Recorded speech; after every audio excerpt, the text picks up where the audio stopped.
حضرت عیسیٰ علیہ السلام کے پاس ایک دن میں کتنے مریض جمع ہو جاتے تھے؟ حضرت عیسیٰ علیہ السلام کے پاس ایک دن میں 50 ہزار مریض جمع ہو جاتے تھے۔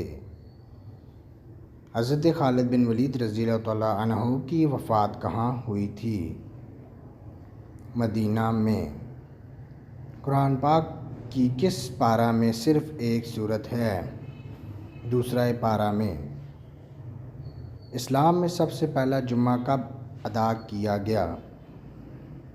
1 ہجری کو۔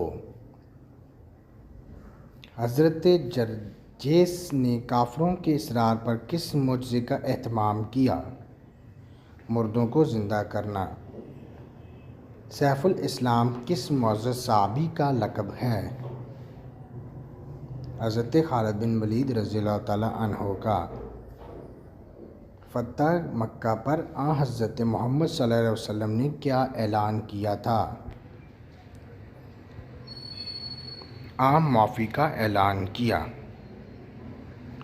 امام ابو حنیفہ رحمۃ اللہ علیہ کا مزار مبارک کہاں ہے؟ بغداد میں۔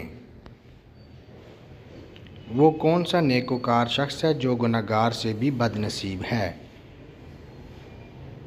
وہ انسان جو محنت کر کے نیکیاں کمائے اور ساتھ ہی ساتھ ریاکاری بھی کرے تو ایسا شخص گنہگار سے بھی بد نصیب ہے۔ اسلام عدل و انصاف کی کیا فضیلت بیان کرتا ہے؟ ایک گھڑی کا عدل 70 سال کی عبادت سے بہتر ہے۔ امام الفقہ کس صحابی کا لقب ہے؟ حضرت معاذ بن جبل رضی اللہ تعالیٰ عنہ کا۔